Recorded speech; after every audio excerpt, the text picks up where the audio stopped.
الله دشمنان چې دی په ظاهر باندې دنیوي اعتبار سره د عيش او عشرت ژوند تیری، نو جواب دا او فرمایل چې زه چاته چې وغواړم رزق فراخ کم او چاته چې وغواړم رزق تنگ کم، او دا خلق د دنیا په دې عارضی دنیا باندې دی خوشاله دي او نه د ژوند د دنیا مگر د یو ورځو فائدہ ده. نن چې کوم رومبي آیت مبارکه ده په دې کې د مشرکینو، منکرینو او معاندینو یو اعتراض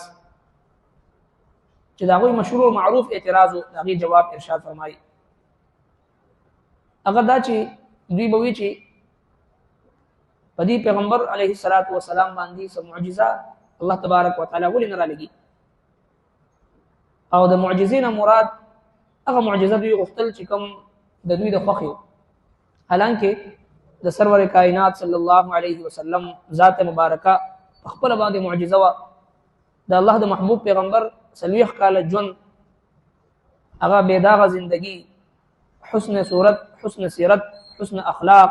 بهترین معاملات، بهترین معاشرت، او هغه خسته زندگی. وانك لعلى خلق عظیم، دا په خپل ذات کې یو مستقله معجزه وا. او ورسره د قران مجید فرقان حمید یو آیت مبارکه، یو صورت، یو حرف خپل زبان داسې معجزه وا چې ټول عرب د دې مثال پیش کولو نه عاجز وو. د دې دومره ګڼ شمېر معجزات او باوجود صرف او صرف د ضد او عناد په بنیاد باندې دوی وي چې په د باندې سنخه ولې نه را نازلېږي، او د نخ او د معجزې مراد هغه دوی دا غشتل چې پیغمبر علیه الصلاۃ والسلام ته وی چې دا مکی دا غرونه دا شاته اوخه یو اوخه زوا چې شاته شي او کلو شي او دا مکی دا خار دالک فراخ شي، یا د زمکې نه داسې چشمې روانې کړي چې هر طرف ته اوبو روزي او دا د اوبو چې کومه کمی دا پورش، او دغه شانتي یاوي چې زمونږ ابا او اجداد چې کوم مړ دي هغه ټول را ژوندي کړي چې موږ سره خبرې وکړي، یا چې دینو تا نه مخکې وروستو فرشتي په کار وي چې ملائکه وي او هغوی د دې شهادت ورکولي چې ته د الله پیغمبر یې. نو چې کله دوی دا شرایط مخې ته کېښودو، الله رب کائنات خپل محبوب پیغمبر صلی الله علیه وسلم ته وفرمایل چې زما محبوب پیغمبر که چېرې ته وغواړي نو تا سره دو اختیار دی، یو دا چې څه دوی وایي زه به دا وکړم، دا غرونه به درته سرو زر وکړم، او چې څه مطالبه دوی کوي د دوی هر یو معجزه، د دوی هر یو مطالبه چې دی هغه زه به پوره کړم. خو دومره ده که د هغې باوجود دوی ایمان را نه وړو نو بیا به داسې عذاب په دوی راشي چې هغه عذاب د دوی نه مخکې چېرته هم په یو قوم باندې نه راغلی. او دویم دا که چېرې ته غواړې چې زه دوی همداسې پرېږدم،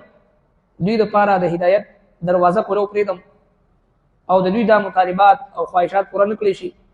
رسول الله صلی الله علیه وسلم دا دویمه خبره خوښه کړه چې د هدایت دروازه د کلو پرېښودلی شي.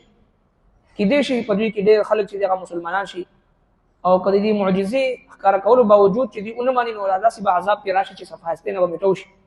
رحمت للعالمین پیغمبر دا نه غوښتل چې زما په قوم باندې عذاب راشي او هلاک شي.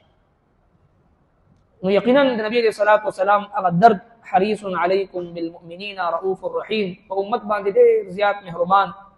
د هغوی د ایمان حرص لرونکي چې دوی ایمان راوړي. یقینا هغه شانتي شوه چې ډېر خلک د هغې نه بعد مسلمانان شو، هغه خلک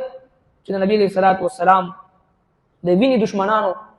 هغوی ته الله تبارک وتعالی بیا هدایت ورکړه، لوی لوی لوی شخصیات ته جوړ شو، او څنګه چې هغوی د اسلام خلاف جنګونه کړو،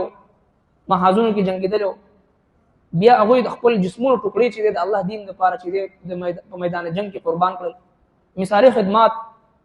هغوی چې دی وکړو، او رضی الله عنهم ورضوا عنه د قرآن کریم سند او سرټیفکیټ د جنت هغوی لپاره چې دی رالل. ځکه وایي چې نہ تھے جو خود راہ پر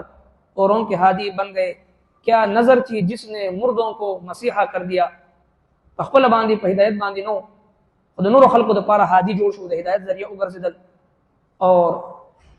داسې د نبی علیه الصلاۃ والسلام د نبوت یو نظر و چې کله په دوی پرېوتو، مردوں کو مسیحا کر دیا، خپله مړو او راپاڅېدل، د نورو خلکو دپاره د هدایت ذریعه وګرځېدل. د الله محبوب پیغمبر دعا کوي، اللهم اجعل معاویة هادیا مهدیا وهد به. الہ العالمین معاویه رضی الله عنهنا هادي جوړ کا، مهدي جوړ کا، هدایت یافته جوړ کا، د هدایت ذریعہ وګرځوا. 64,65,000 مربع میل باندې خلافت کوي، حکومت کوي. د حضرت امیر معاویه رضی الله تعالی عنہ په دوره خلافت کې زموږ استادو په سند، بلوچستان، پېښور، اصحاب بابا، افغانستان، کابل تر چینه پوری صحابه کرام رالل او د لا اله الا الله پیغام او د اسلام جنډا هغه ولګو بلند کو.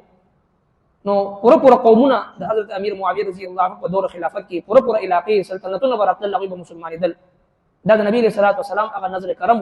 نہ تھے جو خود راہ پر اوروں کے ہادی بن گئے، کیا نظر تھی جس نے مردوں کو مسیحا کر دیا. د الله د محبوب پیغمبر هغه نظر لګیدل، هغه مړی را پاسېدل او دغه نه مسیحا جوړ شو.